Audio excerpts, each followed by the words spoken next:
What are the red flags of a terrible person on the first date?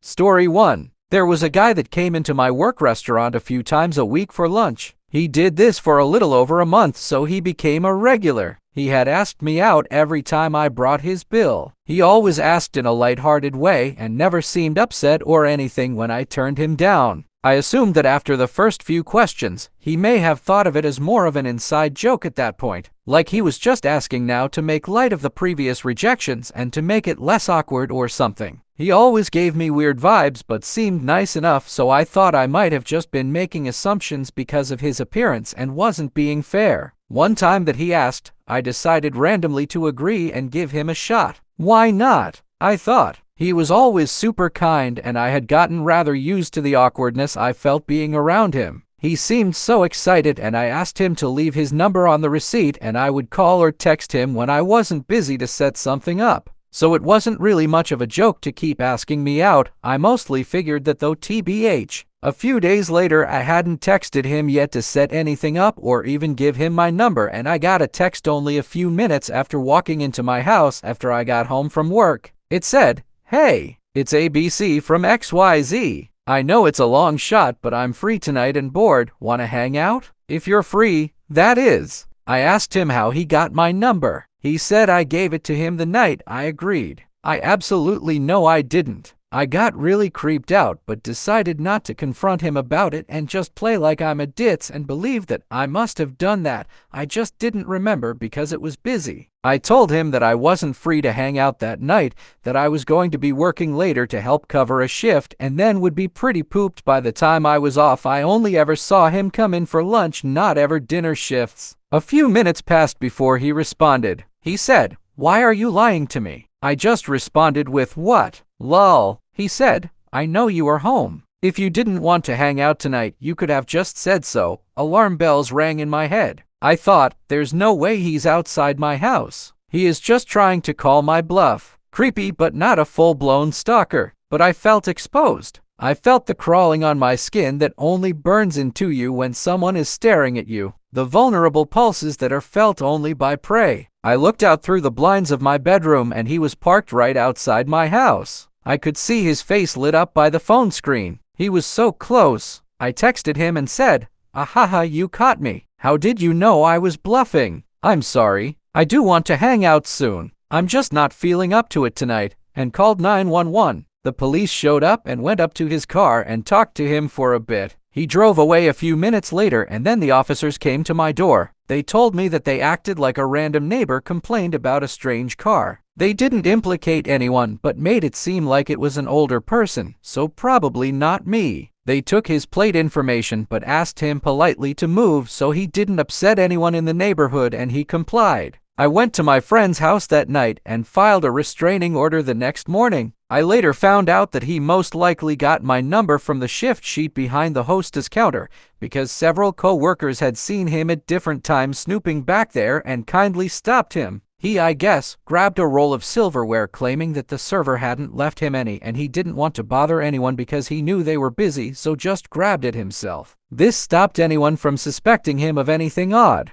And that his car had been parked at my house almost every night. Neighbor's security camera. I don't know how he got my address, but I assume he must have followed me. He must have been full on stalking me for a while. He did come into my work a day or two later for lunch acting like everything was normal. I immediately went and got my manager and she informed him that he had a restraining order against him preventing him from eating there because he would be in violation of it. I had already changed my phone number, so I don't know if he tried to text me, and I didn't sleep at my house for weeks, but I never saw him again after that. And I often find myself thinking back to that time and wondering how much more he did and for how long that I don't know about. Like, maybe he stalked me long before he started coming into the restaurant, and only started coming in there because he felt more brave than before to interact with me. How much of my private moments throughout my life were actually not private. Also, I have never once stopped feeling scared that he might have still stalked me and knows where I am even now, but is keeping himself hidden. I doubt it, but the fear is still there. I have never felt comfortable being alone. Ever? Most of this would have still probably happened even if I didn't agree to give him a chance. But if he hadn't slipped up about having my phone number when he shouldn't, I would have gone out somewhere with him, and who knows how badly that could have ended. Story 2. The dude in the flat across from mine started off as a really nice guy. Introduced himself, offered meals when he'd cooked too much. Just a great guy all round. Within a few weeks, it was made clear that he was an alcoholic. I have a recovering brother, so I really sympathized with him. I went out of my way to sit with him, and eventually called him an ambulance when he recovered from withdrawals UK, so calling an ambulance is free. This carried on for a little while, with me sitting with him 2 or 3 times a week, waiting for an ambulance. One night after he started fitting, he kept grabbing my breasts. I was already on the phone to the ambulance service, but the woman heard me telling him to stop and sent the police as well. He was carted off, and just like usual, I grabbed his keys and told him to knock for them the next morning. Well, the next time I looked after him, the groping got worse. And then slowly, so did my life. Suddenly, I had fires set outside my windows and mutilated rat corpses left on my doorstep. The police were called after every incident, and I got to know one policeman who was put on my case really well. He suggested I put up cameras, so I did. There was footage of the neighbor standing outside in the yard at 3 a.m., just staring into my window multiple nights in a row. Terrifying, but not illegal. Well, 2 weeks after that, my neighbor snapped. There were builders in the garden next to ours, and they apparently woke him up at 4 p.m. He ran out with a kitchen knife and stabbed 2 of the builders and the neighbor's dog. Everyone survived. He also slashed a whole bunch of tires on our street. When the police came to search the dude's flat, my policeman friend told me off the books that the neighbor had been faking being an alcoholic the entire time. He'd get in the ambulance, ride to the hospital, and then check himself out and walk home. Also, they found half a dozen decomposing rats in his bathtub. They'd been mutilated. They later found a bloody hammer under his bed. You'd think him being arrested would be the end of it, but no, he put my name, picture, address, and telephone number on a prostitution site. I had men aggressively hounding me for sex multiple times an hour for 2 entire weeks before I just cut all ties and fled the city. Last I heard, he was in jail for GBH, but that was a few years ago now. Story 3. I ignored my gut feeling about him, overlooked his strange tendencies, and tried to give him the benefit of the doubt. We were together for almost 2 years. The entire relationship, he added girls he didn't even know on Snapchat and would say rather inappropriate things to them. Being that you know nothing about strangers on that app, I'm now aware that one of the girls was a minor. He was 26. On my 22nd birthday, he had invited my best friend to sleep in our bed with us, and the first time he met my sister, he gave her the same invitation. He gave both of those invitations right in front of my face. When we were out together and he saw someone attractive, he wouldn't just glance, he stared. He regularly talked about my family and is just generally an awful person. I was his first real girlfriend, and he was as extremely self-centered and mentally abusive. That ended almost a year ago, and he still goes to our regular hangouts and asks about me when I come in, where I'm living, who I'm seeing, etc. My takeaway from that whole situation is always trust your gut feeling about people. Story 4. We had a terrible date. I wanted to cancel beforehand but felt guilty doing it. He texted a lot after. I told him straight that I did not feel the same way about him and waited for it. He took it well. He thanked me for being straight with him and for giving him a chance. I hope he found someone. ETA. Didn't add many details because I truly was expecting this to get buried because of how mundane it is. The creepy behavior was mostly before the date. I was working a temporary bartending position while the usual bartender, a friend, was on unpaid maternity leave. It was a small hole-in-the-wall type neighborhood bar. In addition to off-putting creepy jokes and comments, there was also an incident where he offered to wait to walk me to my car and I declined. I still found him hiding in the shadows waiting for me as I walked out. He almost learned what a stun gun feels like that evening. He claimed he was just worried about me because he saw some sketchy people outside when he left. Do I know that's what it was for sure? No, I definitely questioned his motives, but I gave him the benefit of the doubt. I asked my friend what his deal was, and she said he fell into the creepy but harmless category. After talking with him over the few weeks I was at that job,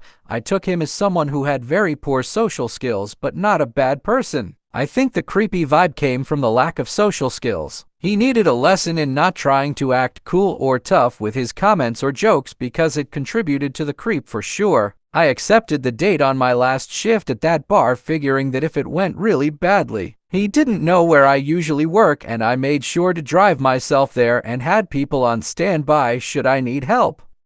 Story 5. Back in high school, several of my female friends and I also had an off period before lunch, so we were all sitting around a table chatting. One of the female security guards came up to us and told me that there was a new exchange student from Amsterdam that thought I was cute, but he was too nervous to come over and introduce himself. I have zero interest in men, but I figured there wasn't any harm in letting the guy come sit with us and helping him feel more comfortable at our school. So he comes over, sits down with us, and chats a bit. He seemed rather shy, and he had about a dozen piercings going up each arm that he kept fiddling with and a bunch of facial piercings. Then class lets out and people, including a bunch of my male friends, start showing up for lunch. First male friend sits down and introduces himself. New guy doesn't not respond at all, doesn't even look at friends. Weird. Maybe just shy? Second male friend comes and sits down. Same thing. Slightly unsettling now. We kept trying to include him over lunch, but he would only respond to the women. Wouldn't even acknowledge the other guys at the table. I never talked to him again after that lunch period, and 2 weeks later he got expelled for slamming a girl against a locker and choking her to the point she nearly passed out. Story 6. Met him when I worked as a cashier in a small downtown shop. Wasn't my type and seemed a little off, but I was young and had zero real dating experience. Agreed to grab coffee as a friend and made it clear I didn't have a romantic interest. He became convinced he was Gatsby and I was his Daisy. The Great Gatsby film had just come out that year. Started stalking me and endlessly sending letters and gifts to me at work describing how we were fated to be together. When I confronted him to stop, he started having his friends follow me at work or drop by to check in on me. Prowled outside on nights I had to close shop alone. I ended up quitting that job and things fizzled. 7 months later, I got a call from a number I didn't recognize. It was the same dude. He just got released from a short prison sentence and was letting me know he thought of me every day and was going to find me so we could finally be together. I made up a story that I was traveling abroad for college and would be gone indefinitely. Changed my number and luckily haven't heard from him again. Story 7. This guy was handsome but way too into me for knowing nothing about me. It wasn't like when we spoke I was an open book or felt a strong connection that would lead me to want to share info with him. This was not a I feel like I've known this man forever connection. I just thought this was normal dating but had a gut feeling something was off. He talked to me like I'd been his girlfriend for months. We went on 3 dates. Never even had After the 3rd date, I had made my decision based on our short time getting to know one another and let him know I had no interest in continuing to date and that I didn't see us being compatible long term. He then locked me in his car, proceeded to ask if I wanted to move to California with him, and started crying, begging me to work this out. I tried to be very nice, but it got to the point I was scared and wasn't sure how this was going to go since he was virtually a stranger. So I hit his dashboard and said if he didn't let me out of the car immediately, I would call the police. Then he threatened to kill himself if I didn't spend the night with him at his house. I'd never even been to this man's house. He finally let me out after like an hour or 2, but stayed in the parking lot of my apartment almost the entire night and called me non-stop. About a month later, he texted me out of the blue a really long paragraph apologizing profusely and saying if I ever change my mind to call him. I just said thanks for the apology and wished him well. Hope he's doing okay, but I wanted no part of that. Story 8. Did one video chat with him during which he asked if he could video call me again later in the day. When I told him no, I'll be busy, I started getting random text messages throughout my day that said, "Are you okay? Just let me know you're okay." The first I responded to, I said, "Hey, yeah, I'm fine. I just hung out with you 30 minutes ago, bud." He took that as a sign that I wanted to talk more, so he attempted another video call. When I didn't respond, he started again with the texts. Didn't even bother responding to the rest. Up to 20 unread messages later before I was able to block him while leaving him on read. Story 9. Went on a first date for just drinks with a guy, and red flags were immediate. Didn't look anything like his profile, and got handsy almost as soon as we sat down. I wasn't into him at all, but but we had a shared interest in horror novels, so I decided to extend the date into dinner. During dinner, he drank several old fashions while I nursed a single beer. He then told me he thought we were soulmates, and he thought we were going to fall in love. He also told me his ex-girlfriend was going to get an abortion the next day. At the end of the date, his portion of the bill was significantly more than my portion because of all his drinks, but he asked me to pay half, which I did. On top of that, he gave me for driving to the date even though it was only a mile from my house. I didn't want to walk in hot weather in my nice date dress, and I had twisted my ankle earlier that week. But even after giving me shit for driving, he asked me to give him a lift home, which I did. Once we were in front of his place, he refused to get out of my car unless I went inside with him for a nightcap. I said absolutely not. He begged me to just enjoy a drink on his front porch. I said no. I told him to get out of my car. He finally did. The next day, he texted me telling me that was the best date he'd ever had and he couldn't wait to see me again. I told him no thank you and walked away with one lesson learned: I need to just say no from the beginning. Story 10. After a few dates, he started to get way too serious. I told him calmly and honestly that I wasn't ready for a serious relationship and he deserved to be with someone who was. He completely flipped, and after a bit of name calling, I stood up and started to leave the bar. He then said you should watch yourself in the future, especially when getting into your car. I was extremely paranoid for months after. Would check my back seat and under my vehicle. Never saw him again, so just an empty threat, but not a fun time. That was like 15 years ago. Yeah, he's still single. Story 11. I bought him a coffee one time and we chatted about our music tastes. 3 days later, I was sitting in my dorm and I got a text from him that was just a selfie. I sent one back and the conversation got really boring, so I sent him a snap of a black screen. He responded, "Are you in a dark place?" And I said, "Yeah, lol." His response was, "Well, you'll have to leave soon because you have class in insert building with insert professor at 6 o'clock. I literally never told him anything about my classes, so he just stalked me until he learned my entire schedule. It turns out he was a serial creep preying on freshman girls. Story 12. I agreed to go on a date with a guy. He seemed nice enough and he appeared to have his shit together. After an hour at the pub, I was getting some red flags and I said I needed to make a move and he walked me to my car. He then got in my car with me and begged me to go back to his. I politely declined at first, but he wasn't getting out, so I started to get more scared. After about 20 minutes of insisting I come back to him, I was terrified. So I secretly texted my mate to call me with an emergency. 5 seconds later, she called and said she got stuck in a puddle and needed my help. I love this girl, so I told him I really needed to go, and after getting quite angry, he finally got out and slammed my car door. Unfortunately, I went on another date a year later with a different guy, and again he got in my car and tried to kiss me. I just leant on my horn, wound my windows down, and screamed like a crazy person. Luckily, he got the message and left swiftly. Story 13. He stabbed my end table with a knife after getting upset with me, then started stalking me. I moved and invested in cameras for my house and a dash cam. 1 million emails, police reports, etc. Oh, and his twin brother raped and stalked girls a few years prior. Ended up killing 2 police officers. Seems like creep runs in the family. The twin brother was murdered, not my ex. Maybe I would have killed myself if I stuck around long enough. Also, my ex didn't start off as this psychopath and I just so happened to like his crazy. He seemed like a misunderstood man, and his true self started showing after a few months into our relationship. Slowly at first, and then very quickly turned bad. Story 14. I'll give a rare success story, not with me, but it's not as bad as the others. He was sort of creepy and weird and neckbeardy. We hung out and sort of flirted because I didn't want to be seen as shallow and didn't know how to hold boundaries, but I wasn't really interested. I eventually just sort of stopped giving him attention and giving off signals. Apparently, he made a couple snide comments to people we both knew about how I don't date muggles, monogamous people anyway, which is a thing to say. A few years later, I saw him at a con and he waved me down and I was nervous, but he was like, "Hey, I wanted to apologize. I was a real prick to your friends. I've done a lot of work on myself and realized that women not liking me isn't a them problem, it's a me problem." I forgave him and we hung out a couple times after that at cons. Hence, good guy. just had been going through a cringy phase. Story 15. There was a guy who I wasn't sure about. There had been signs. After a couple normal dates,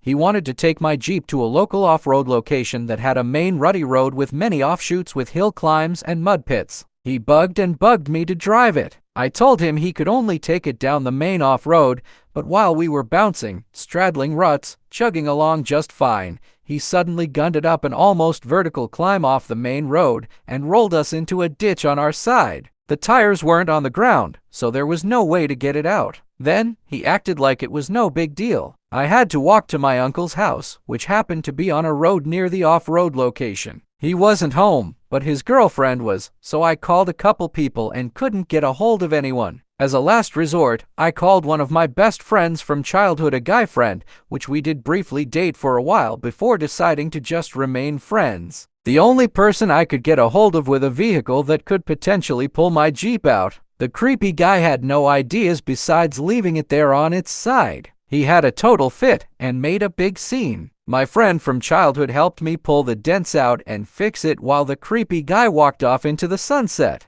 Story 16. Reading this, I realized I actually have something to contribute, lol. I gave him a chance in high school. I was 15 and he was 18. Ended with him sticking his tongue down my throat several times quite aggressively, joking about stabbing me as he lunged a knife at me and laughed about it while carving pumpkins, and threatened to shoot up the school with a list of names. My friend and I being top of the list. He got suspended and no one ever saw him again. Update, my friends and I found out he's now in the military.